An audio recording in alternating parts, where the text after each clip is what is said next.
All of us use laptops and smartphones now. Everybody uses a laptop and or a smartphone. And the question has arisen lately, is there room for a third category of device in the middle? Something that's between a laptop and a smartphone.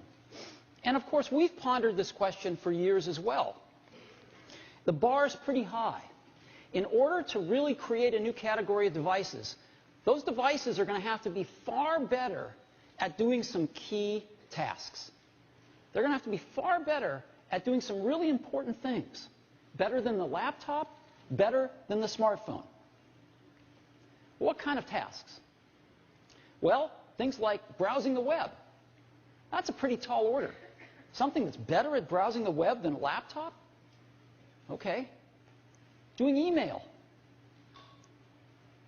Enjoying and sharing photographs.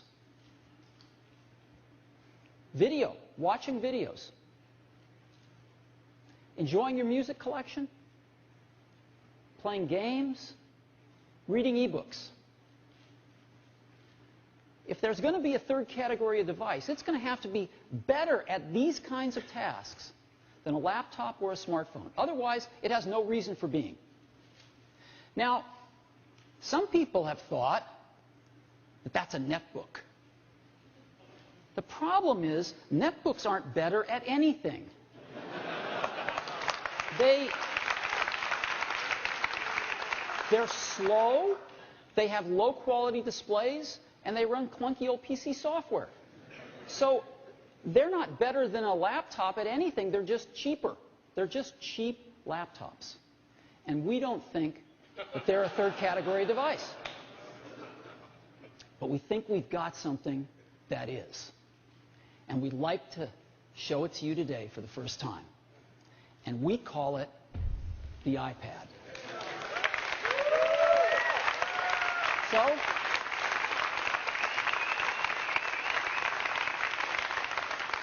let me show it to you now. This is what it looks like. I happen to have one right here. That's what it looks like. Very thin. It's just like this.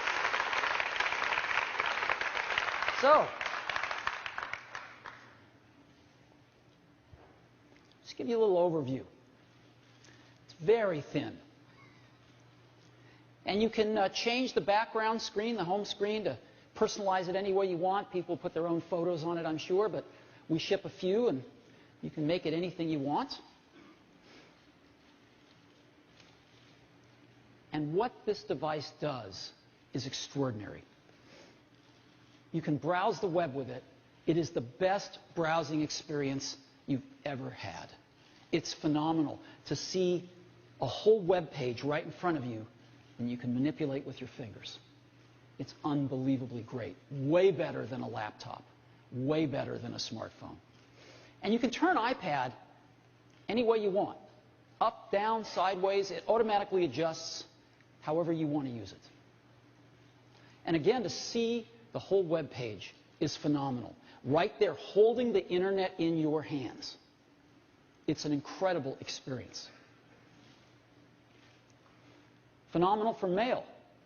You want to focus in on a message? You can do that.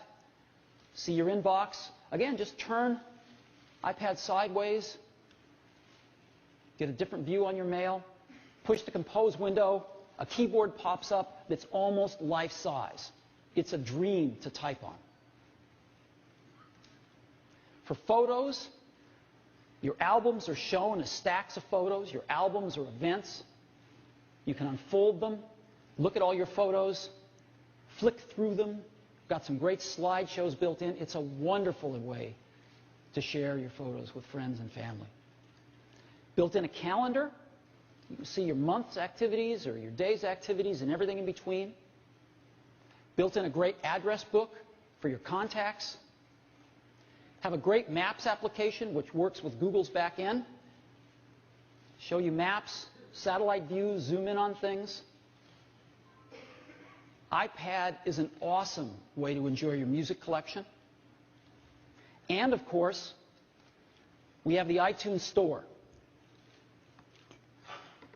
built right into the iPad, so you can discover music, you can purchase it, movies, TV shows, podcasts, iTunes University, everything built right into the iPad.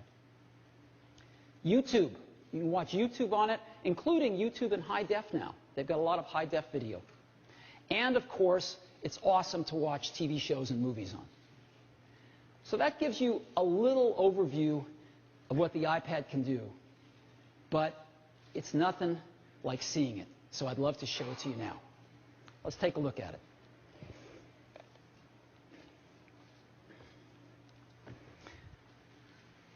Again, using this thing is remarkable. It's so much more intimate than a laptop, and it's so much more capable than a smartphone with this gorgeous large display.